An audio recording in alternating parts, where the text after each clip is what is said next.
Marina, eu queria te agradecer, viu, por você ter aceito aí o convite para a gente bater um papo sobre esse assunto. E é o que eu sempre falo, assim, eu sou filha e neta de produtor rural e às vezes a gente cansa de falar para os mesmos, né? Porque assim, os mesmos já sabem, ou já têm a mesma opinião.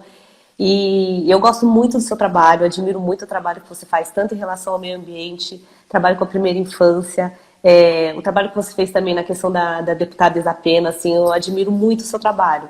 E acho que esse era um ponto muito legal para a gente discutir sobre os defensivos, né? Eu sou de família de produtores rurais, aí, então você é a pessoa ideal aí para a gente conversar. Obrigada, viu, Marina? Se quisesse, você não precisa se apresentar muito, mas às vezes é bom para o pessoal te conhecer um pouquinho melhor.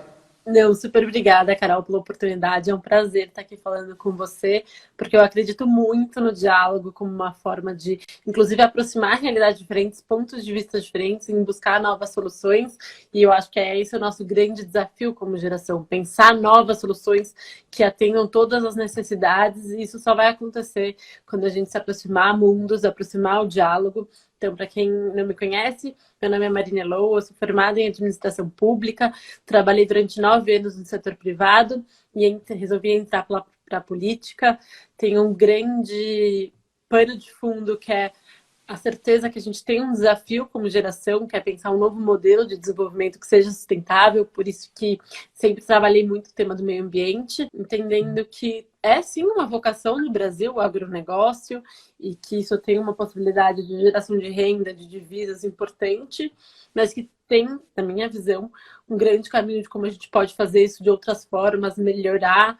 E essa questão do agrotóxico defensivo agrícola é super importante da gente discutir e escutar. Então, eu tenho ideias, dados para falar, mas eu queria começar discutindo, porque eu acho que, para mim, é importante. Assim, acho que a gente escuta pouco também a perspectiva do produtor e como que isso pode ser, qual o momento que a gente está e quais são os próximos passos possíveis. Legal, Marina, muito legal você passar aí um overview. Como eu falei para vocês, então, eu sou de família de produtores rurais, produtores também de fertilizantes. Por um acaso, são fertilizantes orgânicos também, então o mundo dos orgânicos é um mundo que eu admiro muito, eu gosto muito, mas o nosso foco não é só orgânicos, enfim. E eu queria, acho que começar mostrando um cenário um pouco do mundo, né? E do Brasil, como que mudou nesses últimos anos. Desde 1960 para cá, a expectativa de vida aumentou 20 anos no Brasil. Nesse mesmo período, as pessoas com acesso a pelo menos 2.000 calorias diárias de alimento, era metade da população só em 1960. Agora, hoje, eu vi esse dado que é 3% da população só tem um acesso reduzido à alimentação. Eu achei pouco, 3%. Acho que agora na pandemia a situação deve ter piorado bastante. Mas o importante é demonstrar que o mundo evoluiu demais. Evoluiu graças ao intenso investimento em tecnologia para a saúde. Acho que saúde é um ponto essencial. Saneamento básico, apesar de no Brasil, acho que é um outro trabalho que eu admiro muito que você faz aí, porque os políticos não gostam de tocar no assunto do saneamento básico. E muito obrigada por você tocar, porque, no meu entender, esse é o maior problema de meio ambiente que a gente tem. Eu concordo plenamente, é um problema de meio ambiente, é um problema de sociedade, social, de dignidade humana. Falamos muito pouco mesmo. Falamos muito pouco e o investimento é muito baixo, né? Nem metade da população tem acesso a saneamento básico e dessa que tem, só metade é tratado. Então, assim, é um absurdo que a gente vive no Brasil hoje. Se a gente continuar nesse ritmo de investimento em saneamento básico, só em 2050 a gente vai ter a universalização aqui no Brasil, né? Mas, enfim. Então, o mundo, o ponto que eu quero colocar, o mundo evoluiu muito nessas últimas décadas. E também graças ao investimento intenso em tecnologia do agronegócio, que a gente pôde fornecer mais alimentos para uma população crescente. E temos que investir cada vez mais em tecnologia, porque a população só está crescendo, graças a Deus. E, assim, para colocar todo mundo na mesma página, acho que tem bastante gente que é agricultor, mas no mundo a gente tem mais de 150 mil pragas. E elas hoje, mesmo com a tecnologia que a gente tem hoje, dizimam quase de 30% a 40% da produção agrícola. Se a gente não tivesse os defensivos, a gente conseguiria produzir só metade do que a gente tem hoje. Mas eu estava falando aqui então, fazendo essa introdução sobre o que é o defensivo e por que que a gente tem que usar os defensivos agrotóxicos. Enfim, eu até entrei nesse tema aí quando você Eu tava saiu do ar. escutando. Ah, ótimo. Ficou tudo assim, mas eu escutei tudo que você estava falando. Eu tava te escutando. Ah, não, então ótimo. E por que que a gente tem que usar os defensivos, então? Para a gente conseguir ter uma produção homogênea, que ela não se quebre, que ela não se perca. E isso faz com que a gente tenha uma produção maior e consiga atender o maior número de pessoas. Acho que os detalhes de defensivo, de aprovação, a gente pode ir tocando durante o nosso papo, mas o ponto central aí é a política que você é coautora, né, que tem pontos muito legais, inclusive, que é a política estadual de redução de agrotóxicos. O que eu queria entender de você é por que reduzir.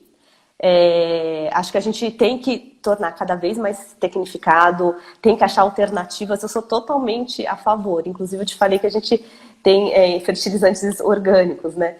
Mas eu queria entender um pouco mais dessa política que vocês fizeram. Acho que tem pontos maravilhosos aqui, outros que a gente pode conversar. Tá bom. Eu tô com problema com a luz, queimou minha luz aqui e tava bom pra me ver, então vou falar meio que no escuro, mas acho que vocês não, mas tá bom, dá pra ver. O importante é que a gente consiga se escutar. Isso. E depois, quem sabe, eu consigo ajustar de novo ela. Mas então, acho que hoje é um dia todo de crença, assim. Eu acredito que sim, o agronegócio é muito importante para o país, mas que a gente precisa conseguir fazer uma transição para que ele possa ter uma cultura que respeite melhor o meio ambiente. Tem muito espaço para isso, seja no agronegócio legal, que tem empresas incríveis que fazem bons trabalhos, seja no agronegócio predatório que ainda existe no nosso país, que desmata a Amazônia, que utiliza de meios que não são positivos para que a gente possa achar esse equilíbrio. E em relação especificamente aos defensivos agrícolas, quando você diz a questão do remédio, eu acho que ele é um ótimo paralelo, porque o remédio exatamente a quantidade vira entre o que te cura com o que te mata, que vira veneno.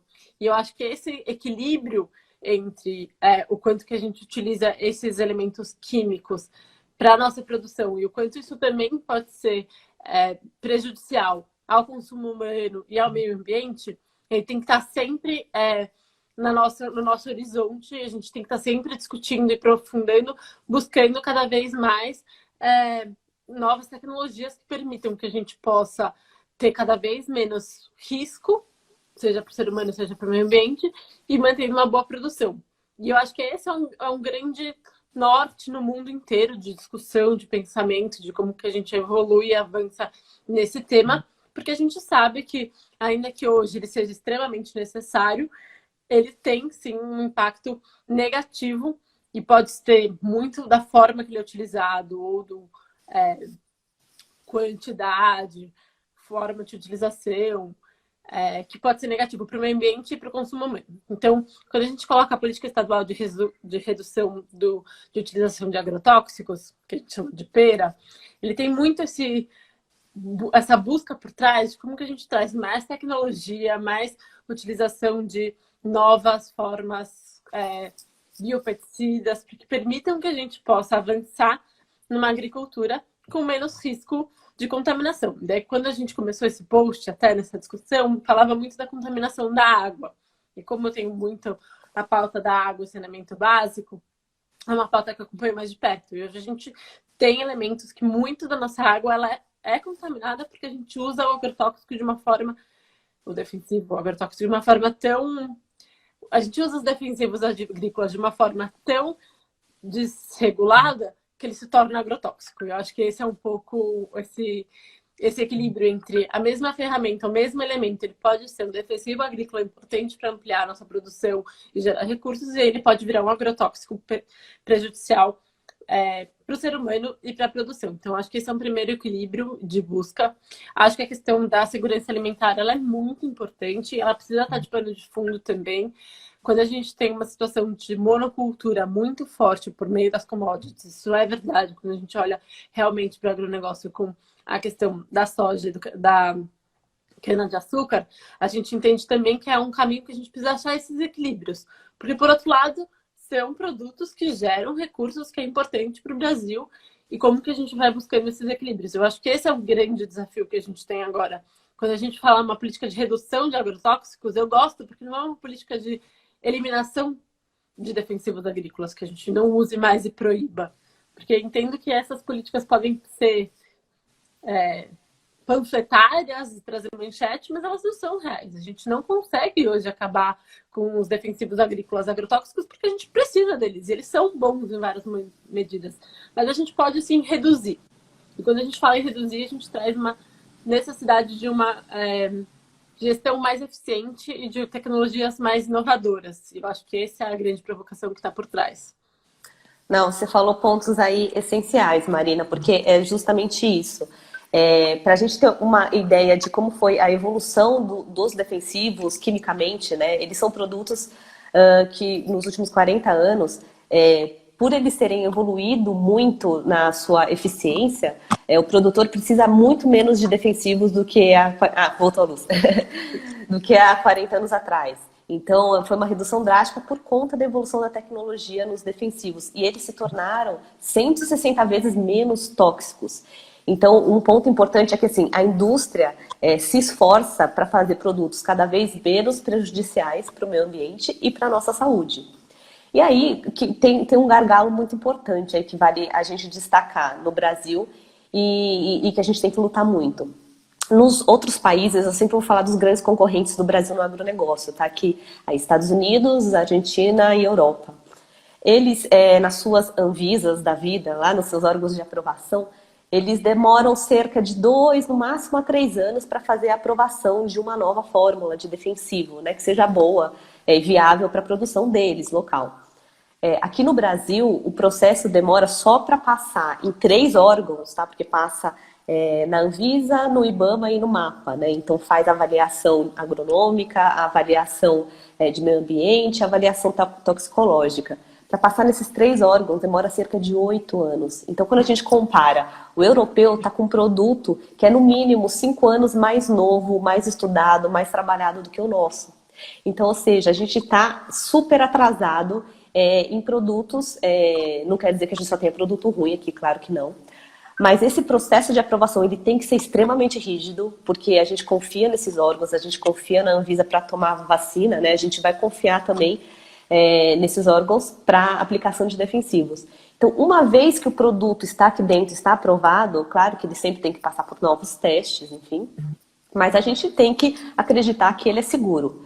O grande problema, que todas as questões de defensivos que a gente for falar, de contaminação de rios, por menor que seja, contaminação de rios, sumiço das abelhas, todos esses temas que rondam, quando acontece, é por aplicação errada do agricultor. Então, um ponto muito legal aí que tem na política de vocês é a questão do treinamento do agricultor, né? Eu acho que esse ponto ele é essencial, mas ele tem que ser seguido também de outra coisa importantíssima, porque imagina, um pequeno agricultor, ele tá lá, aprendi, a Embrapa foi lá, ensinou, outros órgãos foram lá, ensinou ele como aplicar, usar EPI, que quase ninguém usa dos pequenos e médios, todos esses pontos. Ok, mas e aí? Então você, Embrapa, me paga uma máquina boa para eu fazer, me paga mais profissionais, me paga um bom agrônomo para fazer a avaliação.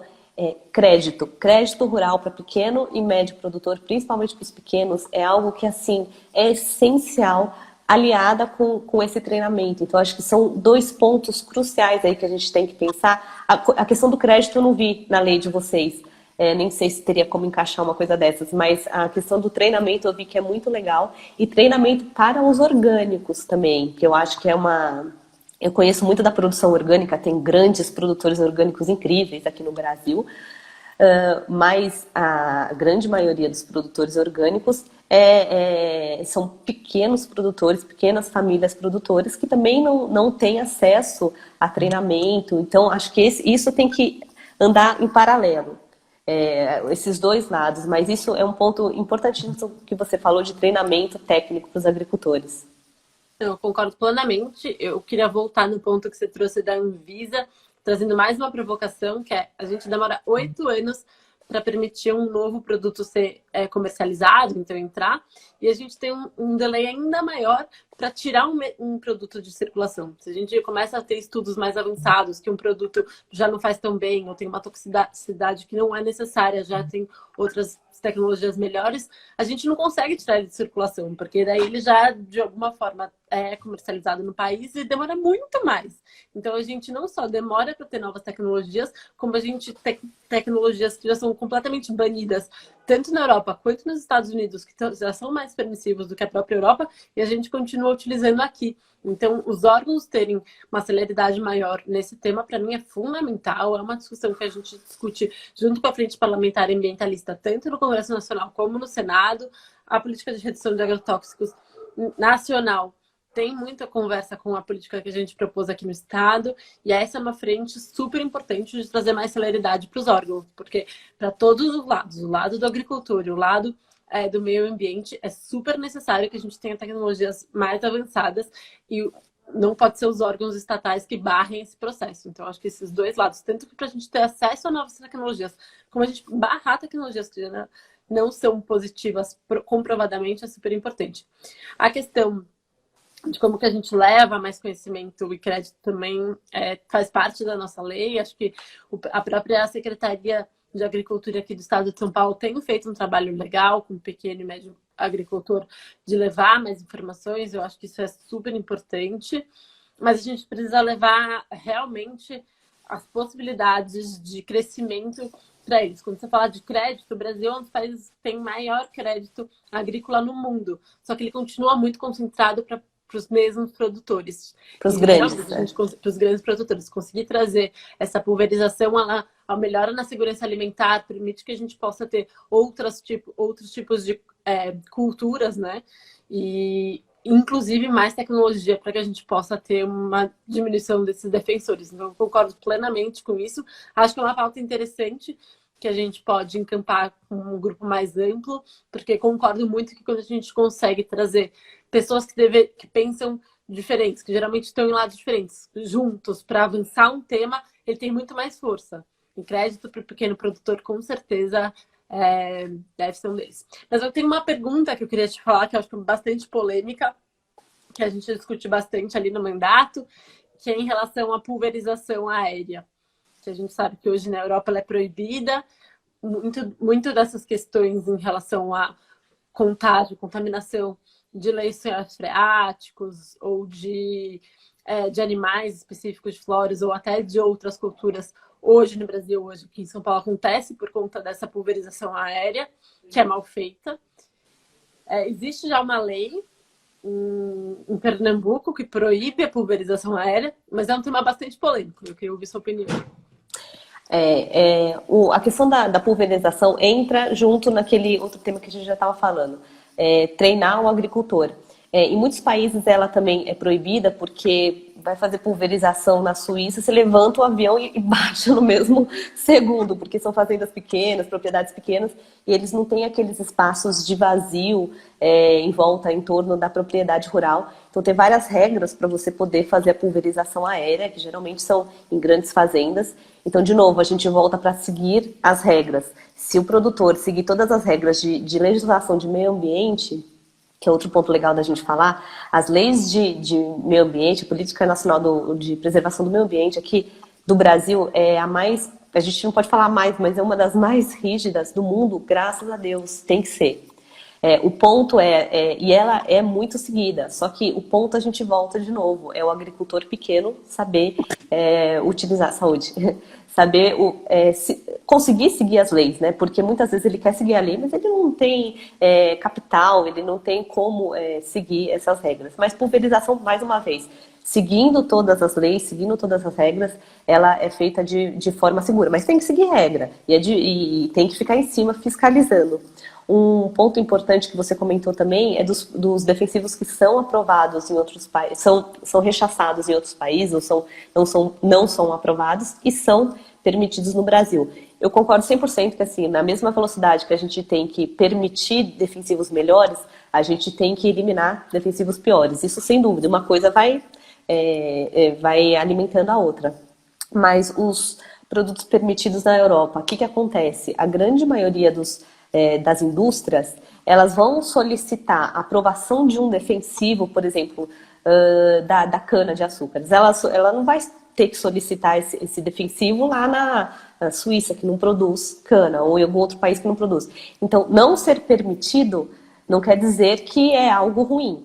Tem algum, e também, se eles negam algum tipo de defensivo, é porque na realidade deles, aquele defensivo não funciona, não é bom para a realidade deles, para o solo deles. Então, assim, a gente tem que analisar caso a caso. Agora, se é o caso de algum defensivo ser pior para o meio ambiente, pior para o nosso consumo, não tem nem o que a gente conversar. Realmente tem que eliminar. Um ponto importante da gente falar também, como eu comecei a comentar aqui das leis do meio ambiente, preservação do meio ambiente, o Brasil é o país que mais preserva o meio ambiente, né? Isso é algo que vem se falando muito, mas acho que vem se falando com muito ódio, é algo que a gente tem que ter tanto orgulho de falar, né? Por exemplo, países como Estados Unidos preserva cerca de 14% do seu território. A China, 17%, mas eles consideram áreas de geleiras, desertos, está tudo aí dentro. O Brasil preserva cerca de 66% do seu território. E disso, mais de 25% está dentro das propriedades rurais. Ou seja, eu tenho a minha fazenda, só que no mínimo 20% da minha fazenda tem que ficar lá quietinha, eu não posso mexer porque ela tem que ser de preservação. Ótimo, eu acho ótimo isso. Eu não julgo, eu só acho que a gente tem que mostrar que a gente faz isso. Na Amazônia, 80% da minha fazenda eu não posso mexer. E além disso, eu tenho que cuidar, não deixar que roubem madeira, não deixar que invadam, que pegue fogo. É um custo de cerca de 20 bilhões de reais por ano para o produtor rural, só para cuidar dessa área que ele não pode encostar. Então, é importante a gente falar isso também, que o produtor rural preserva muito. Saiu o último CAR, né?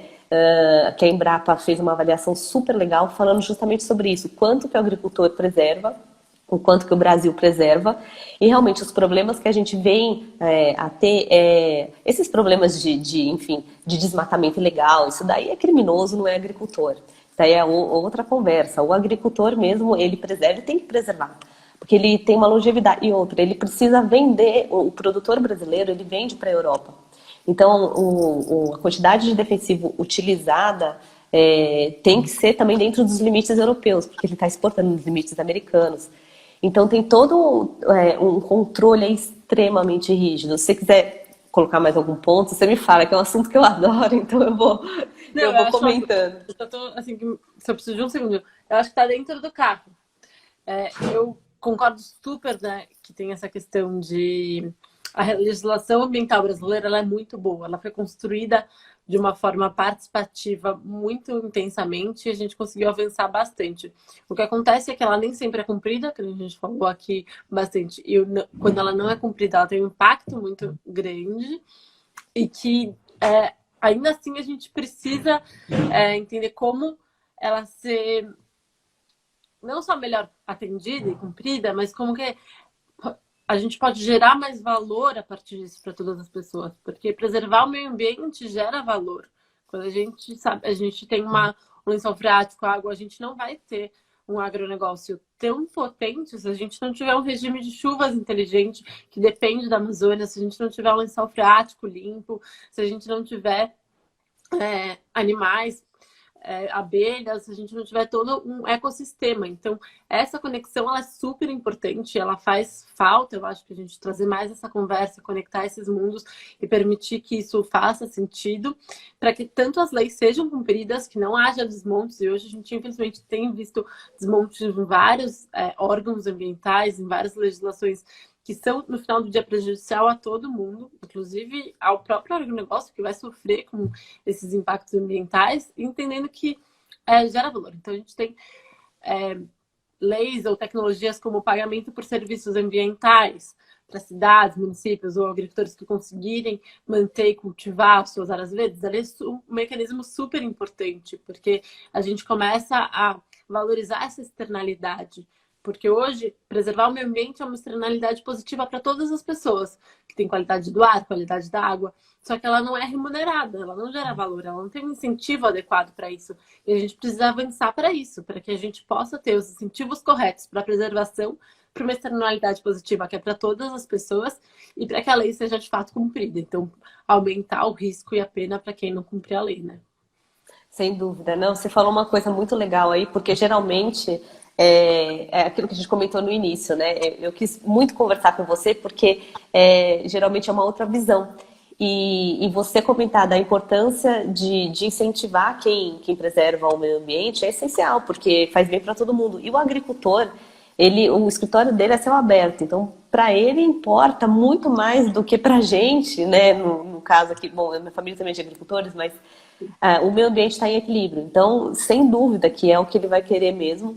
Acho que a comunicação sobre o que a gente conquistou já no Brasil de preservação do meio ambiente é muito mal feita, é feita de uma forma muito agressiva e que não gera valor para ninguém. Eu acho que esses pontos que vocês colocam são ótimos.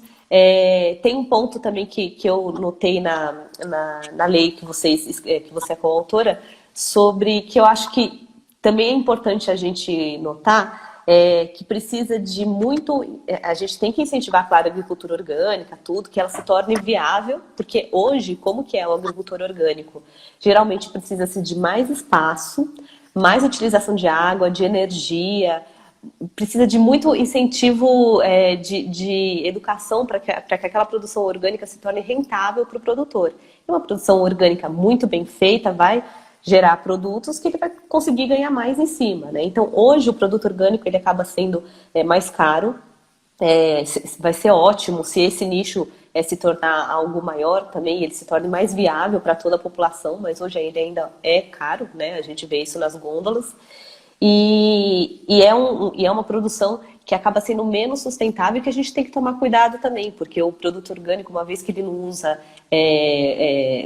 produtos químicos ou usa só manejos biológicos, a gente também tem que tomar cuidado com a qualidade desse produto. E que existem grandes, incríveis produtores orgânicos maravilhosos, mas também voltamos na parte do ensinamento, né? A gente tem que ensinar e fornecer crédito para que aquele agricultor orgânico ou convencional, tanto faz, atue da forma correta e consiga comprar os equipamentos corretos. Tem um ponto também que acho que muita gente me pergunta, e eu estou tentando desvendar alguns mitos aqui sobre defensivos, que é bem legal, mas muita gente me fala, poxa, mas o Brasil é o país que mais utiliza defensivos no mundo. E a resposta para isso é que sim. Mas por quê? Vamos analisar o porquê, né? Isso em números brutos, claro.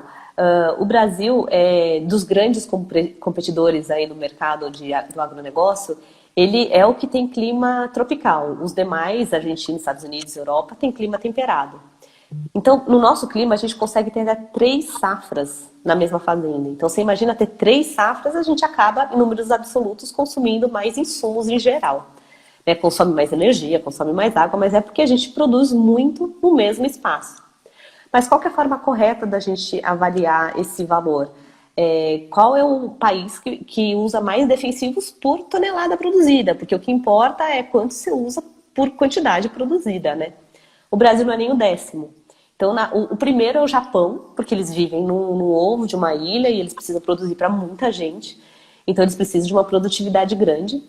Eles usam, acho que, se eu não me engano, 8 vezes mais do que o Brasil por tonelada produzida. E o Brasil está atrás de Estados Unidos, Europa, Argentina, enfim, os grandes players aí do mercado, por tonelada produzida. Então, acho que esse é um ponto importante também para a gente mostrar como que a nossa agricultura é tecnificada. A gente tem as melhores universidades aí do agro, muita gente vem de fora para aprender como que a gente produz aqui. A Exalc acho que é o xodó aí nosso, e tem várias outras de Lavras, e que são exemplos de produção de novas tecnologias aqui. Então, é importante sempre a gente fazer uma avaliação um pouco mais profunda desses dados. O Brasil utiliza defensivos, sim, mas por tonelada produzida está longe do que mais utiliza, e utiliza muito da forma correta. Mas a gente sempre volta naquele ponto. Principalmente para os pequenos agricultores, precisa de muito apoio de educação para saber como usar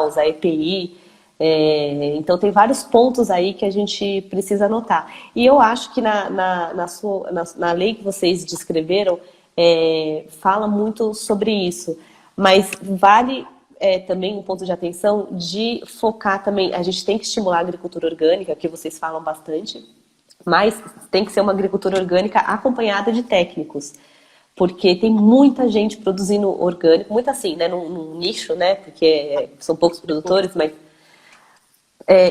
mas quem está produzindo, em geral, são os pequenas famílias, pequenos produtores, e sem apoio nenhum de tecnologia. Então, esse é um ponto essencial que tem que estar claro, né? É, com certeza eu acho que esse é um ponto que a gente precisa cada vez mais trazer esse apoio, porque se a gente quer uma coisa nesse sentido. Agora a luz está piscando. Droga. Com certeza precisa avançar. Esse argumento do a gente é o primeiro em utilização em números absolutos, mas quando a gente olha para toneladas, a gente tem uma produção bastante otimizada. Eu já escutei discutir bastante sobre ele. Eu acho que ele é um ponto interessante quando a gente olha para o avanço tecnológico da nossa produção. Isso é super positivo, mas por outro lado também é verdade que o meio ambiente que recebe essa quantidade de agrotóxico, ele é o mesmo para uma, duas, três, cinco, sete safras. Então, ele acaba recebendo uma carga bastante alta do produto químico, que faz ele ser, de muitas vezes, passar de defensor agrícola para virar agrotóxico na quantidade que ele acaba absorvendo. Então, esse equilíbrio a gente também precisa avançar, inclusive em estudos, para entender como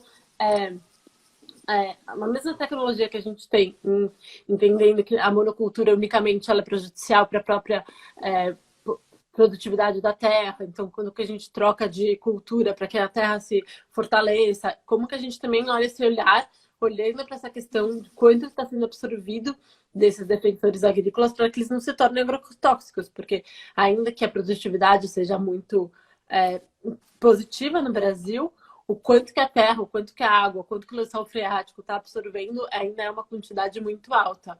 E eu acho que essas provocações têm que estar sempre no nosso horizonte para que a gente entenda esse avanço. Porque ainda assim, ainda que seja verdade que a gente tenha um agronegócio muito, com uma produtividade bastante alta, muito tecnológico, também é verdade que a gente ainda vive um momento de muita dependência dos defensivos agrícolas e tornando-eles agrotóxicos, assim, enquanto país. Tem grandes produtores que são muito avançados e tem ainda um grande grupo que utiliza muito por ser mais confortável e pela forma mais acostumada que ela é, né? Tem até um artigo que teve no último Summit Agri, o Estadão faz um evento. Marina, não tô te ouvindo. Ah, voltou. O Estadão tem um evento que chama Agro Summit. Eu acompanhei o ano passado essa questão com eles porque eu queria conhecer mais, entender mais. Eu tive uma boa palestra sobre o quanto que a gente é muito dependente dessas tecnologias. A gente pode avançar para diminuir o uso com mais tecnologias no grande setor, porque já tem muitos bons produtores que fazem isso, mas tem muitos que não fazem. E não são só os pequenos que não têm a informação, mas a gente tem médios grandes ali que são mais acostumados, é mais fácil, já conseguiu, já faz assim mesmo, e acabam utilizando uma quantidade muito grande. Então, como que a gente desvicia tanto dessa tecnologia para continuar nesse avanço que já tem, né? Acho que a própria Embrapa e a Exalc, que você citou, já tem várias tecnologias de manejos mais sustentáveis para que a gente possa seguir, né, nessa busca entre esse equilíbrio, né? Acho que o ponto principal é que quando a gente entra em desequilíbrio é bastante prejudicial e o quanto que a gente está em equilíbrio ele é potencialmente muito positivo para as pessoas. Não, mas tá bom, tá dando para ver o seu rosto bem, não se preocupa. Mas então acho que esses são pontos importantes, assim, de sim, ensinar mais o pequeno produtor, trazer mais microcrédito e apoiar que a gente traga essa tecnologia para todas as disponibilidades de todas as culturas é fundamental, mas também entender que o Brasil precisa dar um passo como nação geral para buscar mais esse equilíbrio, trazer as tecnologias que já estão disponíveis para todo mundo também faz sentido, também é importante para que a gente saia desse vício de utilização que às vezes acaba sendo tão comum e consiga utilizar mais as tecnologias que muitos dos nossos grandes agricultores já utilizam Porque no final do dia, inclusive, vai baratear o manejo, né? Vai baratear o processo, isso faz ser bom para todo mundo. Isso é bem legal que você comentou. Primeiro, falando da dependência desses insumos, para você ter uma ideia, agora eu vou falar de fertilizante, né? Fertilizante a gente brinca que é a bebida ou o alimento do nosso alimento. E os defensivos são os remédios, né? Tanto de prevenção quanto na época de necessidade. Dos fertilizantes, mais de 90% do que a gente utiliza aqui no Brasil, Marina, são importados. Isso é chocante, porque assim, a gente fala muito da nossa dependência de petróleo, só que o fertilizante, que é o alimento do alimento, né? Mais de 90%, É um 90% do absurdo. potássio, é um absurdo, do potássio, desculpa, do fertilizantes em geral é cerca de 75%. É muita coisa. Dos defensivos também é um número absurdo. Então, esse é um ponto extremamente importante para a gente tocar, de desenvolvimento de tecnologias nacionais, isso é essencial. E só um ponto assim que eu sempre bato na tecla, o defensivo representa 30% do custo do agricultor.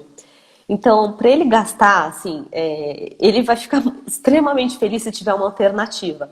Como eu comentei no início, tem um manejo integrado de pragas que é essencial, que o defensivo é um dos pontos, né? Mas você tem sementes sadias, você tem o tratamento do solo, você tem ativos biológicos, enfim, você tem uma enormidade de ações para fazer para reduzir essa necessidade de defensivos, porque eles são caros. Então, quando não precisar utilizar, realmente vai ser ótimo. Mas, infelizmente, como você já comentou também, a gente tem que utilizar, só que da forma correta e também trabalhar nas alternativas, né? Na alternativa orgânica, ou o que quer que seja.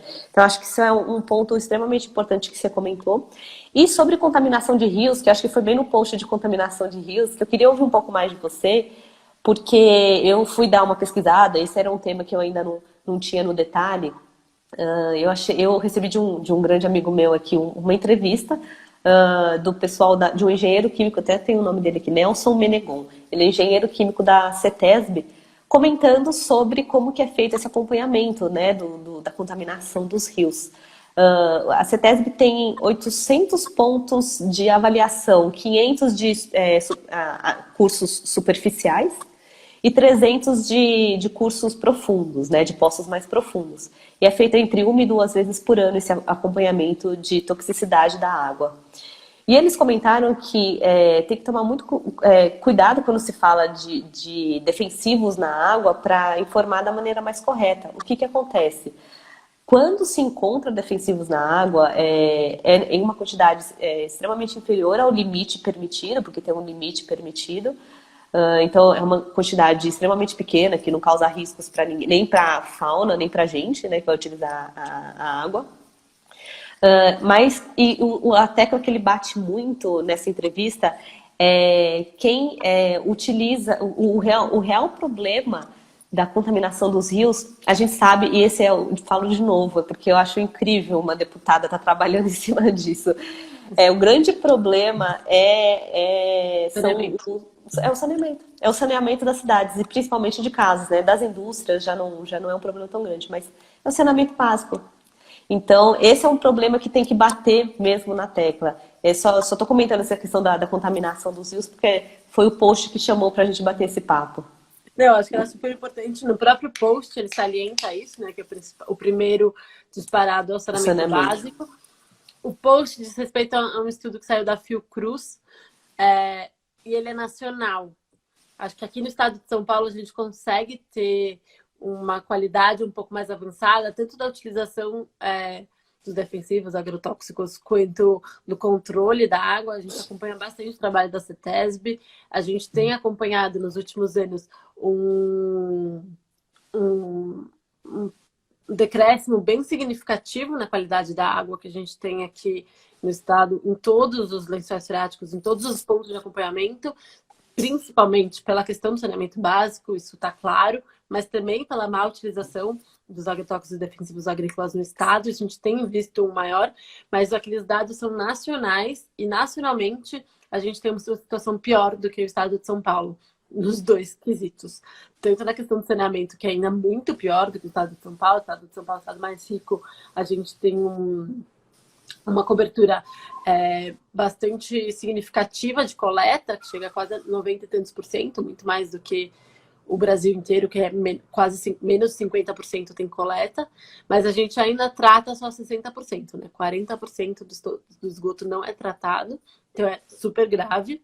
Mas, quando a gente olha na questão nacional, principalmente, mas também no estado, o segundo ponto de contaminação vem por isso. E daí eu acho que vem muito desse lugar que a gente estava falando, da má utilização e da hiperutilização. Tanto da má utilização de produtores que acabam não colocando muito bem colocados, contaminando lençóis freáticos, utilizando a pulverização aérea de uma forma mal feita, tanto por esses produtores que ainda acabam não utilizando todas as tecnologias que você trouxe de sementes sadias, de preparação da terra, de manejo de pragas, de utilizações de tecnologia para que a gente possa utilizar menos agrotóxicos, menos defensivos, menos todas as questões. Então, realmente é uma questão importante, porque é exatamente esse equilíbrio entre o quanto que o remédio está ajudando a gente e o quanto que o remédio vira veneno.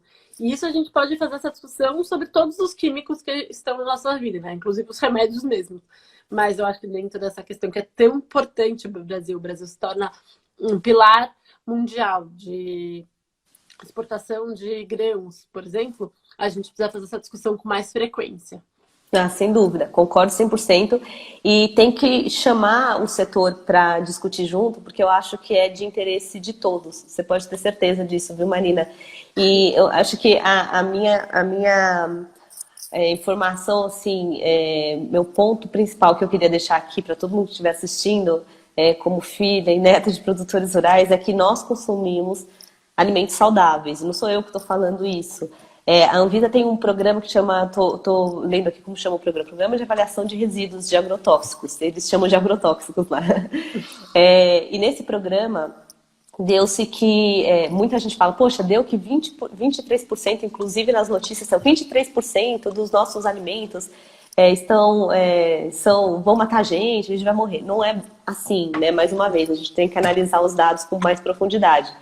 23% estão em conformidade, a grande maioria disso é porque aquele pequeno produtor que planta chuchu, planta beterraba, planta, enfim, várias culturas no mesmo espaço, ou por falta de capital, ou por falta de conhecimento, acaba utilizando o mesmo defensivo, os mesmos produtos em culturas diferentes, isso gera inconformidade. E desses 23% de inconformidade, a quantidade de defensivos encontrada acima do limite permitido foi de 0,89%. Na Europa, eu sempre comparo com os nossos competidores, né? Na Europa é de 0,9%, praticamente é a mesma coisa. Então, quer dizer, só 0,89% dos nossos alimentos foi encontrada uma quantidade acima, mas nenhum 0% foi encontrada uma quantidade que faria mal para a nossa saúde. Então, acho que é importante o pessoal que está em casa saber que nós comemos alimentos seguros, saudáveis. Nossos produtores produzem alimentos ótimos, não só alimentos, mas fibras, enfim, aqui o alimento é o que importa aqui no caso da saúde.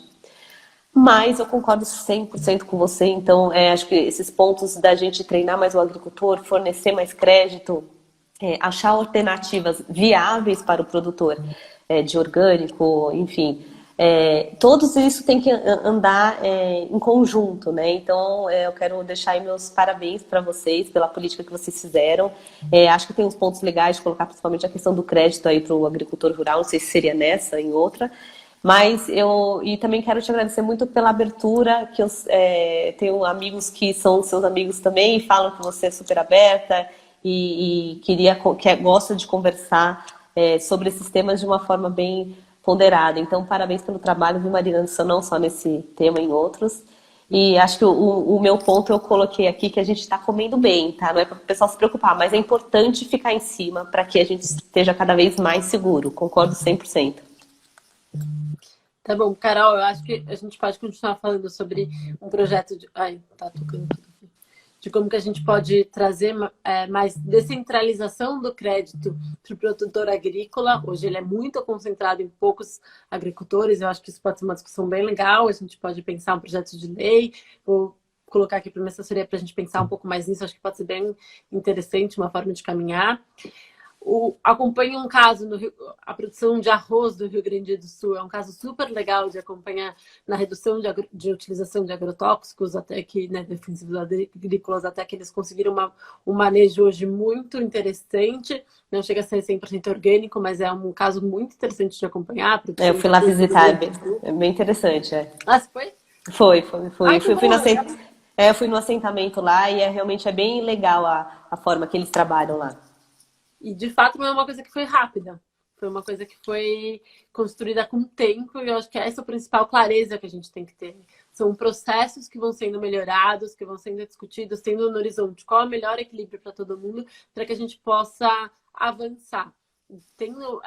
Tirando essas armas, né? As pessoas chegam para conversar com isso com muitas pedras nas mãos e isso não avança. E a gente precisa entender que é um avanço paulatino que está acontecendo, que é de interesse para todo mundo e que a gente pode avançar de várias formas. Então, eu quero te chamar também para contribuir para a própria política. A gente está em processo de tramitação, cabe emenda, cabe como crescer. Então, se você tiver ideias, eu acho que essa do crédito específico, a gente podia trabalhar num projeto específico para eles, mas para a própria política de redução super bem-vindas, todo mundo que está nos escutando também, porque a ideia é realmente que faça um processo que faça sentido para todo mundo.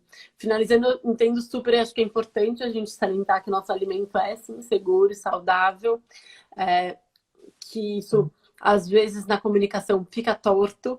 Eu acho que é grande ponto da utilização de defensivos agrícolas da maneira exacerbada ou errada que viram agrotóxicos acontece na contaminação da forma, contaminando o meio ambiente ao redor ou nos lençóis freáticos, ou as pessoas que estão aplicando com forma errada, sem EPIs, as famílias que estão ali que acabam se contaminando. Mas não é uma contaminação que acontece na ingestão de alimentos, e isso acho que é super importante também, que às vezes as pessoas não têm tanta clareza.